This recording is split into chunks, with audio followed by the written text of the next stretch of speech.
Hello and welcome back. In the first part of the lecture, we took a look at responsive web design, how we can use media queries to help achieve that.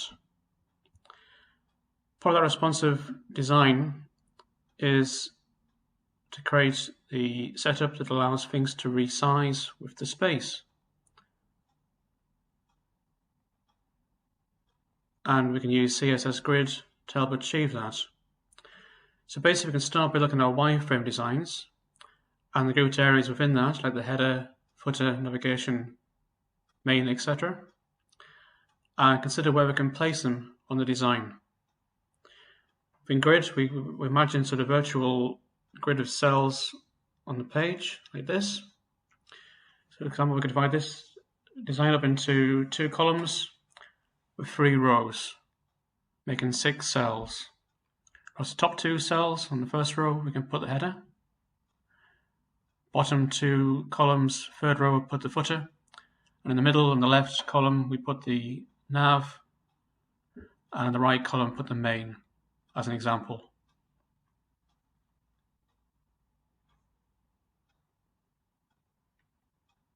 Terminology, parts of the grid. Each individual rectangle is known as a cell, as we've said. Basically, cells come in rows and columns. And if you've got adjacent cells you want to put the same HTML into, then that becomes an area, as we'll see. So basically in each cell or area, you can place HTML container tags like footers, headers, nav, sides, etc. to place them on the page in the grid where you want. It gives us very fine control compared to previous methods of placement of things on the page.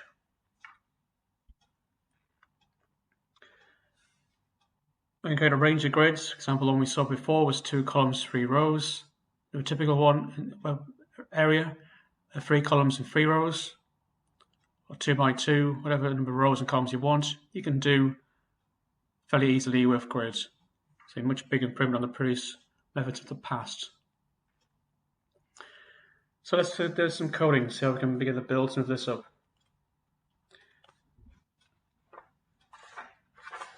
So let's take a look at an example.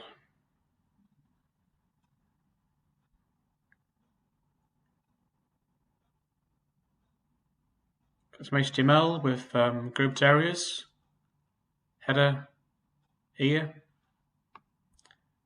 followed by nav, main, and footer.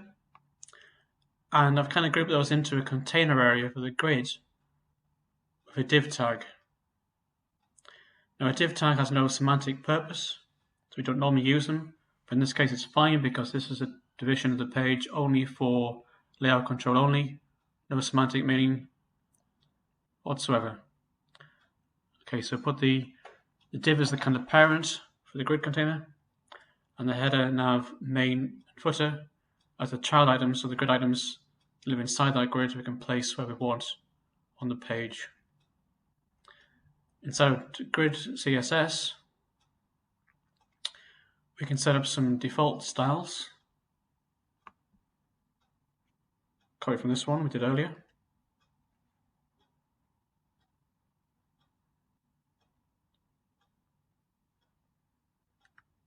There we go, so default styles.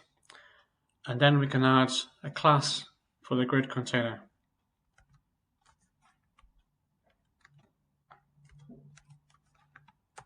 Bear with me. All we'll do initially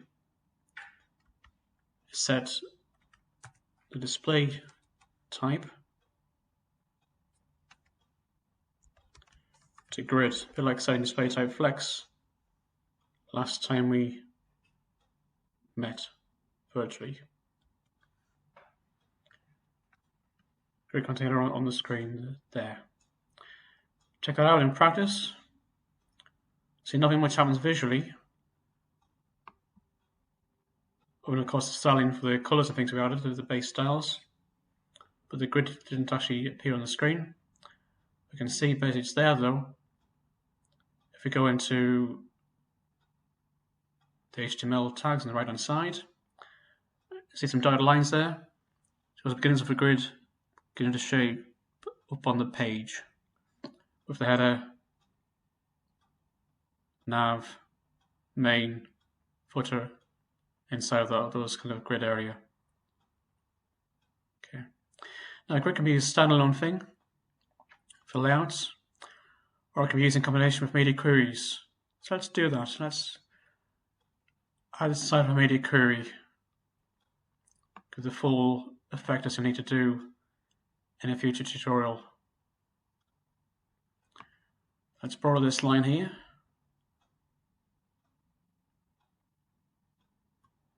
Copy that. And let's wrap that around our class.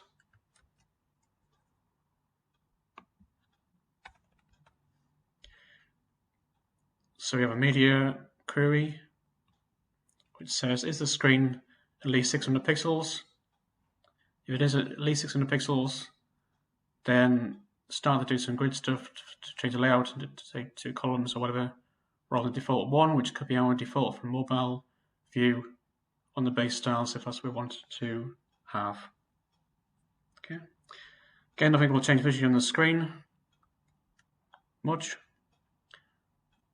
but it's already there in place when we add more CSS in a few moments.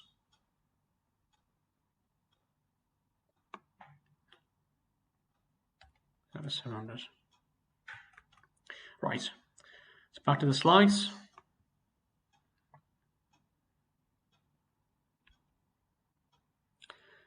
Next bit is defining the columns we want and the row height.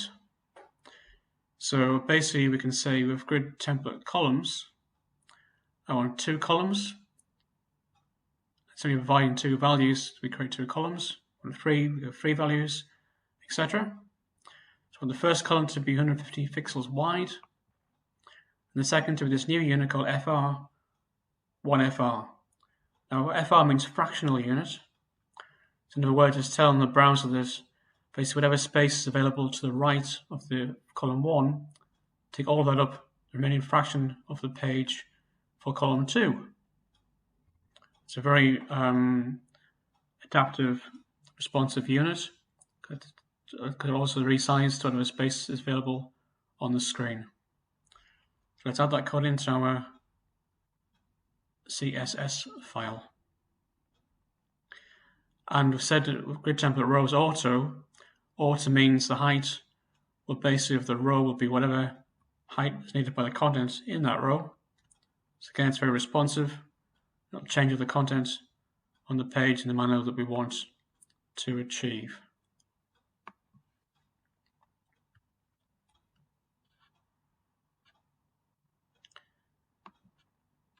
Okay. So we got our columns, our row height sorted. Let's do the next step.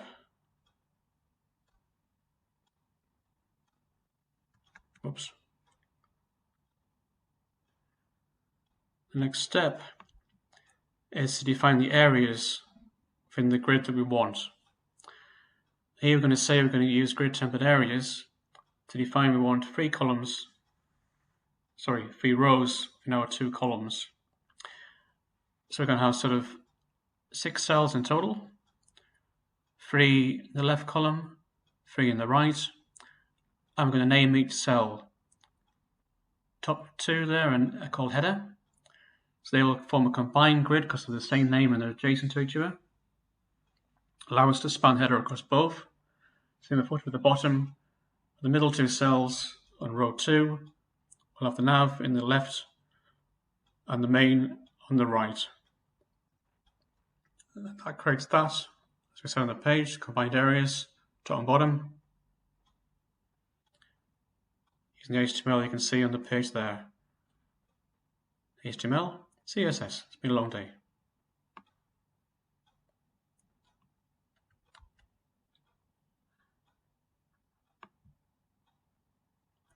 So let's add that in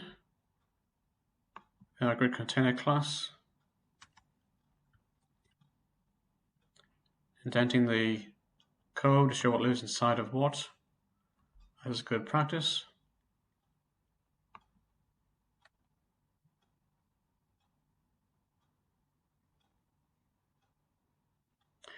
And there we can see we've created our 6 named cells. Do it by row. So we name the top 2 header. It forms a combined area called header. Bottom 2 footer, combined footer. Nav on the left in the middle row, and main on the right in the middle row there. Now again, we'll see nothing much visually on the page. So we need the last step, and after that last step, we'll modify things to show what you can do. So the last step, we're going to add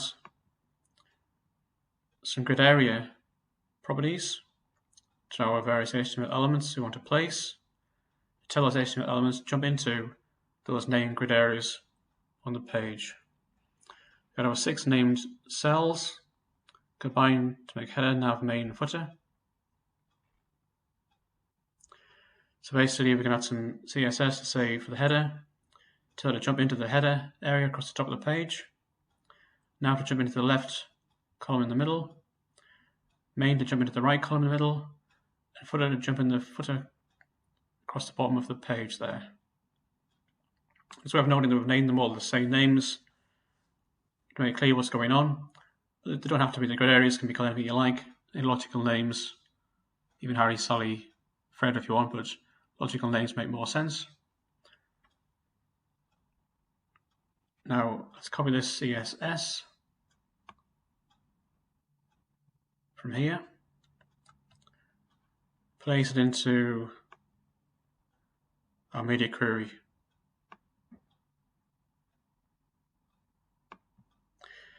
It's not part of the grid container, so we don't put it inside the grid container. So it goes on a new bit below the grid container. Simply provide the browser information about what to do with the HTML grouping areas, header, nav, main, and footer.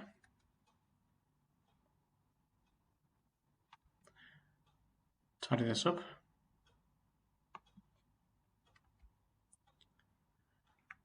And now we should see some effect on the browser if we go and try that out. Scary live test.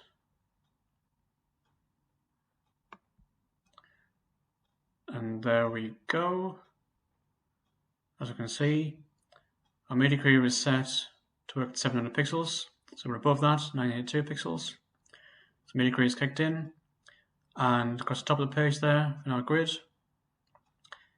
header's jumping into the top row, both cells.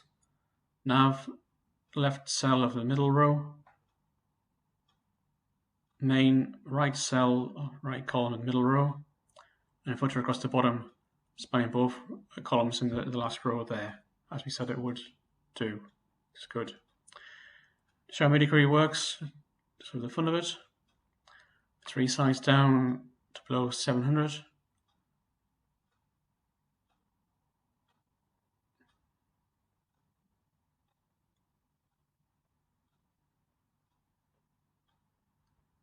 Yeah, I made a mistake in there actually, why it's not doing that. Which won't necessarily fix now, but there's a meta tag that I'm missing in HTML to think about. And I'll cover that in the workshop task.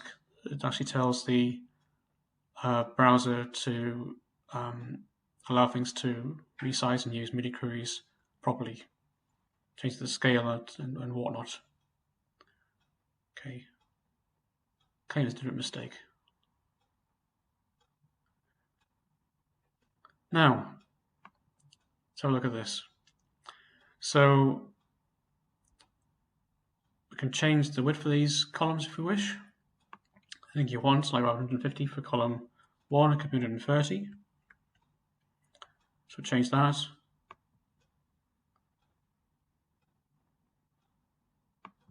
There you go, the column gets smaller. The FR unit just takes up the remaining space to a larger space. That space may be. Column 2 goes into it. Column 1 stays at a fixed size. That's fairly responsive still because it's on the left-hand side.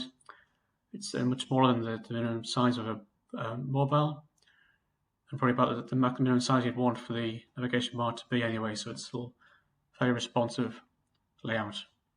But you could choose to use all responsive units if you wish. So these FR units, let's say you want to have column 1 to be a quarter of the page, column 2 to be 3/4. We've got 4 FR units in total therefore to play with. So we simply say the first column 1 FR,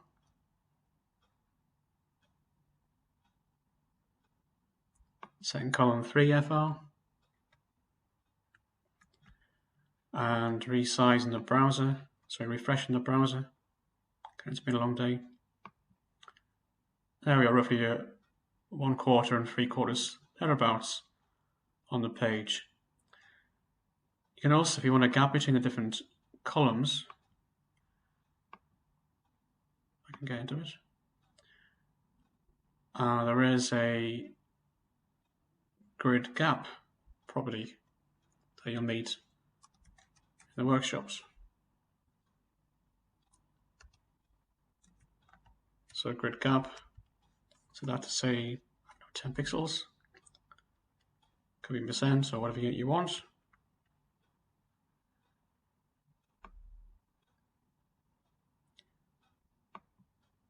And we've got a bit of a gap between the various grid areas that appear on the screen there. One way to do it. Okay, now let's say we want to modify our 2 column 3 row design to have a new row 2. Do it like this, not like that, like this. And basically we say we want the nav to span both columns of the new row 2, have main span both columns of new row 3. Then we can. There we go, got 1 row, 2 rows, 3 rows, 4 rows. And we can use that if we want to add a new bit of area onto the page. So let's say if in our HTML we want to add an aside.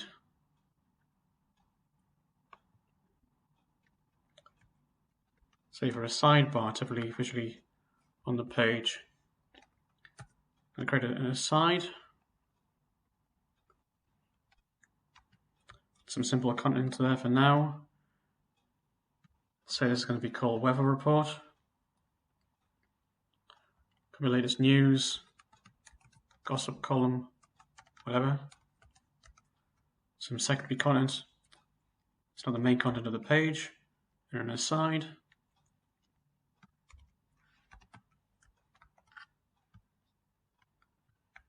Okay, and in the grids we need to decide where to put that aside. So I'm going to put it, actually first of all I'll name it, give it a grid name should I say. So the aside, target that with some CSS.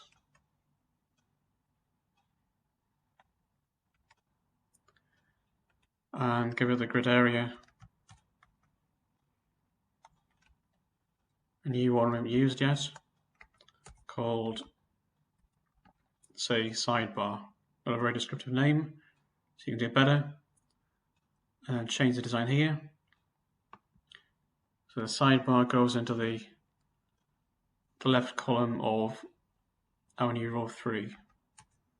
Often this would probably go in the right column, but our left column is quite small, so putting the main in there wouldn't really work.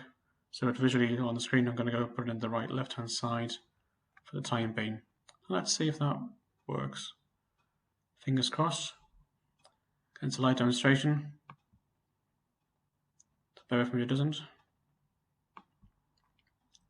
Light to me anyway. And basically here that it has worked. There we go. Got row 3 has now got 2 columns. Things in each one separately. There's the main. There's the aside. In our row 3. And let's say you want 3 columns. And you want, for example, column 1 to be 1 FR, a quarter. Middle one to be half, or 2 FRs. And the third one to be 1/4 as well. So we can divide this up any way we want into the areas, the cells, to any kind of allow we wish. But let's say for simplicity, we say the header goes across all 3 at the top.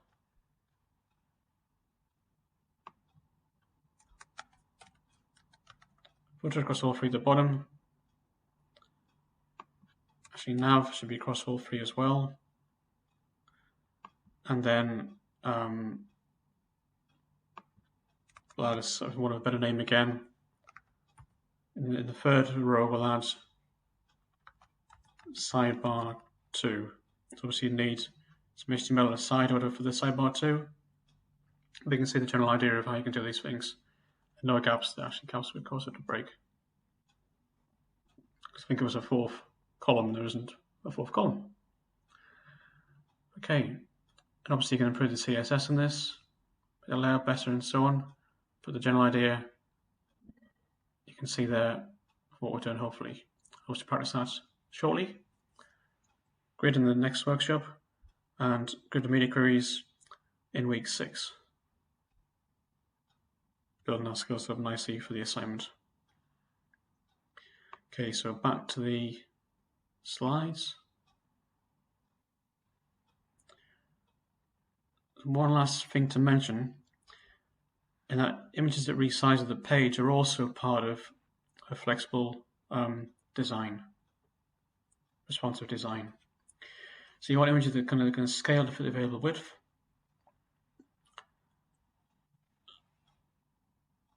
Properly, but you don't want it to get bigger than the original size, 100%. Otherwise, we end up looking stretched and iffy. So we can say on the image, we can on the CSS tag the IMG tag for the image, and say max width 100%. Similarly, if the screen gets space gets smaller, you might not want the image to go below a certain minimum width. So you can add min width on that as well. So you could do something like this, in other words. Rather than me waffling, let's give it a try. Put this outside the media queries because I want this to happen at mobile ranges as well. So I copy my code in there. So I say target the IMG tag.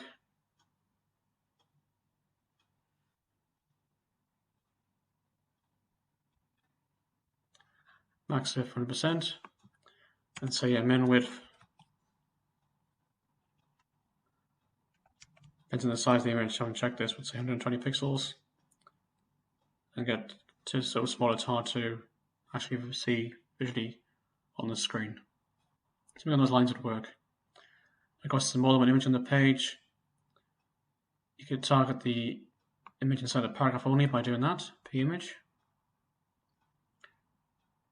Or if there's lots of images inside a paragraph on the page, target the right, you might target them all, I suppose. You could just say just the one inside of main. Could be something else you could do. Various ways to do it, as we covered back in week 2 lecture. Okay, and last little bit we got to know. Just to remind everybody that you need to consider how layout's going to change at different screen sizes by looking for your breakpoints, resizing the screen in that in Google Chrome, by seeing where the design could do with some modification, and put media queries in place for each of those places. And you can change the typography, the size of fonts as well as layout control. And perhaps also navigation. You can go from navigation in a vertical column to horizontal row, vice versa. You can also use a hamburger menu as well. Another approach could be adopted for a mobile screen size. So there you go, let's quick look in this lecture at responsive web design, bit of introduction to the topic. See how we can use mini queries, possibly in lines with grid to create a fully responsive, flexible design that adapts to screen size. So users might be using to go with how to make images adaptive as well. Thank you very much. I'll see you later. Have fun.